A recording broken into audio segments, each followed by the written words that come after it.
So when last I left off, I had the knife blank all done, heat treated, polished up, and I was going to put some brass bolsters on. I actually got a little ahead of myself. I forgot I was videotaping this knife. I started working on it, so let me catch you up. So that's 2 pieces of 1/4-inch brass. You can see the 2 pins right there. Use the ball peen hammer to mushroom those out and hold it on. Not quite sure why the pins married up so good on this side. You can hardly even see them.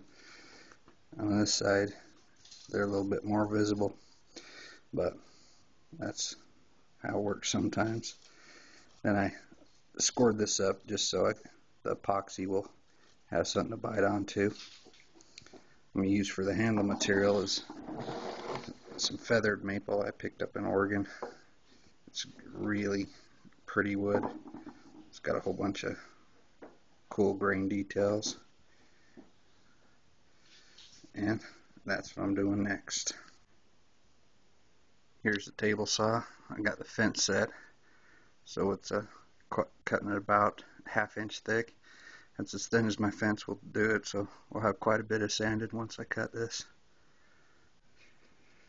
So you can see I got 3 blanks out of that piece that I just sawed.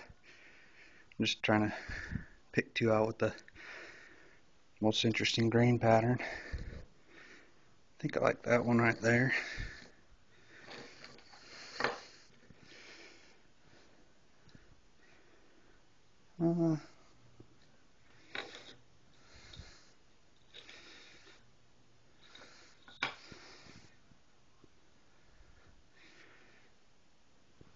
I think I'll go with this one right here. Now, the trick right here is getting the wood right here married up to this curve on the brass. You want it to be as tight as possible so you don't see the epoxy or anything sticking out. I'm just going to trace that on with a pencil, cut it out with a bandsaw, and epoxy it in, get the holes drilled. We're getting down to the wire on this knife. So here's the roughs. Didn't really worry about shaping it too much except for the top part right there that has to marry onto the brass. I'll get that as tight as possible. I didn't really shape anything else. I'll do that later with the sander. But I'm going to start working with epoxy. Here's the epoxy. It's like 2 ton. It takes forever to set, but it's real strong.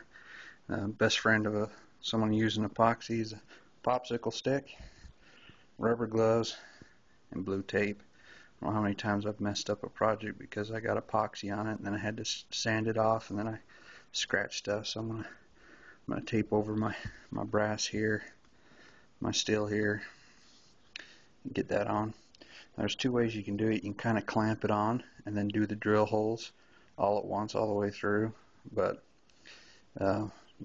it's almost impossible to marry up your drill holes real good. So what I do is I'm going to glue on one side, and then drill it from the back where I can see the drill holes, and then glue the other side on, and then there'll be holes in the wood that I go through. It's kind of tap holes, and poke it out the other side. So it takes a lot longer, but I don't know, I've had bad luck with just trying to hold this on with the clamp and then drilling through and then clamping the other side on and drilling through. The stuff moves just a little bit and then you got a big old ragged hole. It looks like crap when you're done. So I'm going to glue on one side at a time, drill, and glue the other side on and drill.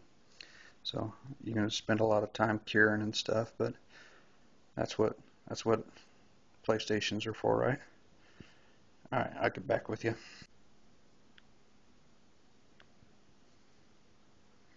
This is a half epoxy, half hardener. Mix it up with your popsicle stick. Make sure you got your wood all set up. Make sure you put the epoxy on the right side, because I've done that before too. If you don't, you got to hurry and switch the blank to the other side, and that might not be the grain that you favored, but that's just a last ditch effort to save a project and not have to go cut it more. So I always put a clamp on each side. See, I got 2 clamps. Even if it's a relatively small project like that, when you tighten out the clamp like this, it almost levers this apart. And you can't see it noticeably, but when you put that second clamp on, you actually see a bunch of epoxy come out of the space that you didn't even really see. So even if you think 1 clamp is enough, and I mean it would be enough to pressure it, except for this wood gives a little bit, and squeezing down that first clamp actually levers out the second clamp. So make sure you put 1 on each side. It's always a good idea. And I just gotta let that cure. I'll go drill out the holes, then I'll epoxy the other side on. Man, this really stinks. Start sanding it down and there's termite tracks on it. Gotta take it all the way off and start over. It's already thinner than I like, and it's got freaking termite tracks in it.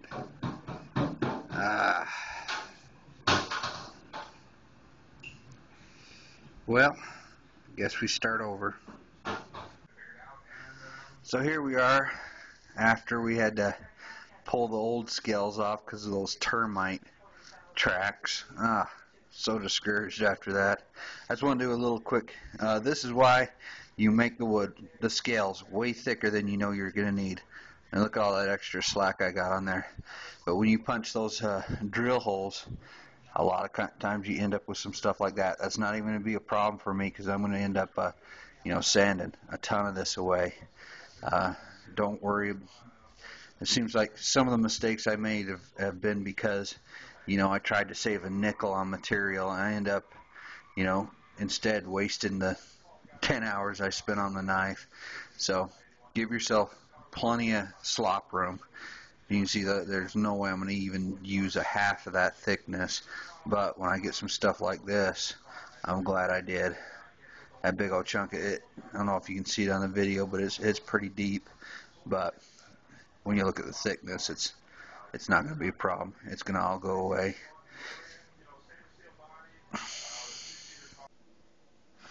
I think I hate this knife. I swear nothing has gone right since the time I started it.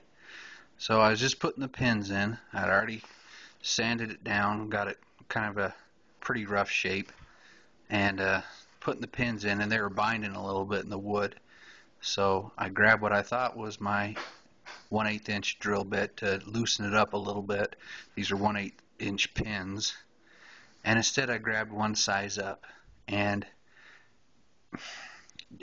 so when I put the pin in, you can see like a big thick ring of epoxy around it, and I thought I didn't like that, so I went up a size.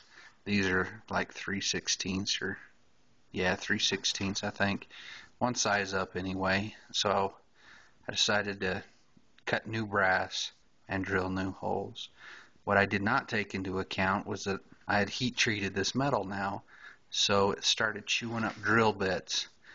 But I got one through, I don't know, pretty close. It wasn't too hard, but the other one not. So I could either keep on chewing up drill bits, I could have 2 different size holes, or just leave it looking like crap. Well, I kept on chewing up drill bits. It heated up the dang metal so much that it melted my epoxy. One of the scales came back off. I had to reglue the wood, and I'm just about to freaking throw the whole dang thing in the trash. I don't know. I like the way the knife looks, and I've been happy with, but it seems like sometimes everything goes right and sometimes nothing goes right. I got a new design for the pins that I kind of like. Let me see if I can get in there.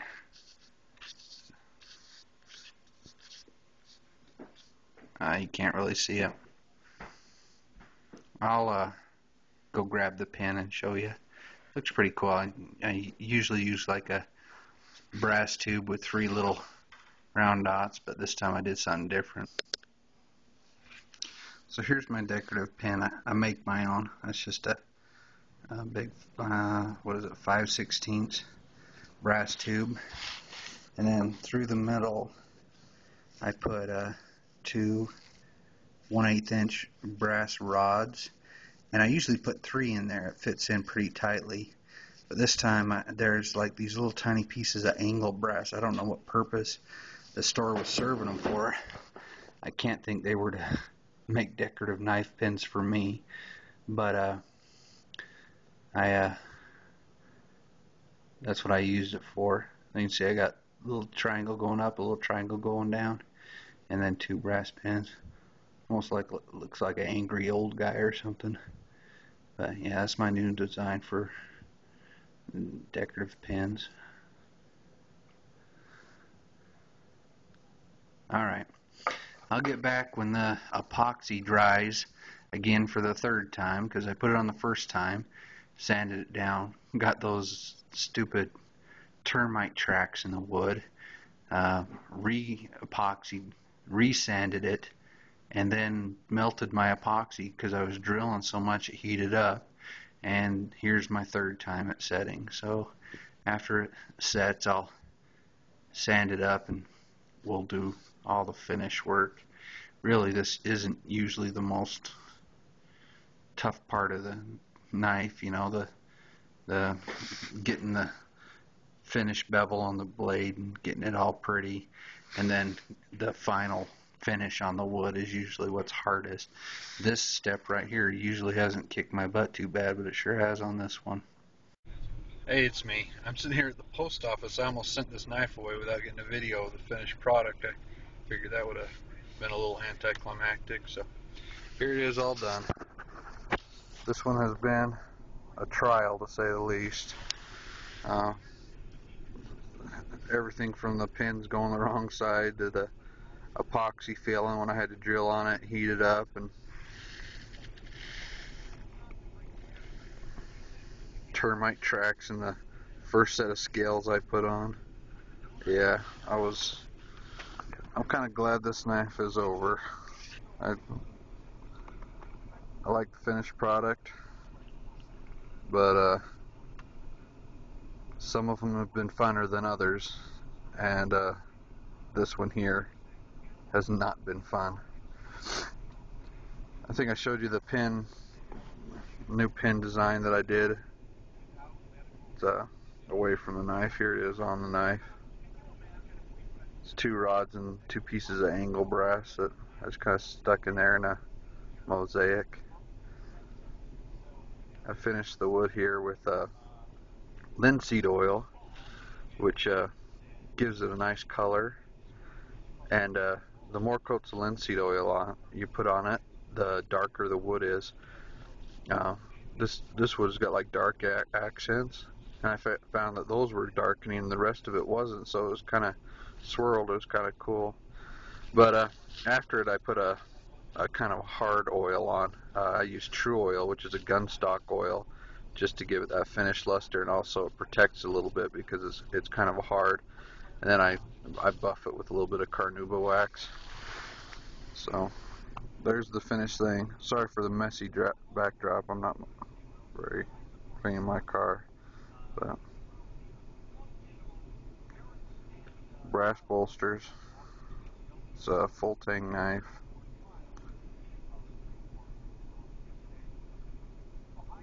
And I'm gonna go send it away. See y'all next time.